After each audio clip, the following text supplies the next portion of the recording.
श्रियकान्ताय कल्याणनिधये निधयेतिनां श्रीवेङ्कटनिवासाय श्रीनिवासाय मङ्गलम्। लक्ष्मी सविभ्रमालोकसुभ्रूविभ्रमचक्षुषे चक्षुषे सर्वलोकानां वेङ्कटेशाय मङ्गलम्।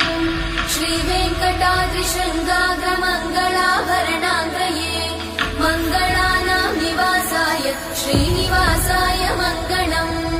सर्वावयव सौन्दर्य सम्पदा सर्वचेतसां सदा सम्मोहनायास्तु वेङ्कटेशाय मङ्गलम्। नित्याय निरवध्याय सत्यानन्दचिदात्मने सर्वान्तरात्मने श्रीमद् वेङ्कटेशाय मङ्गलम्।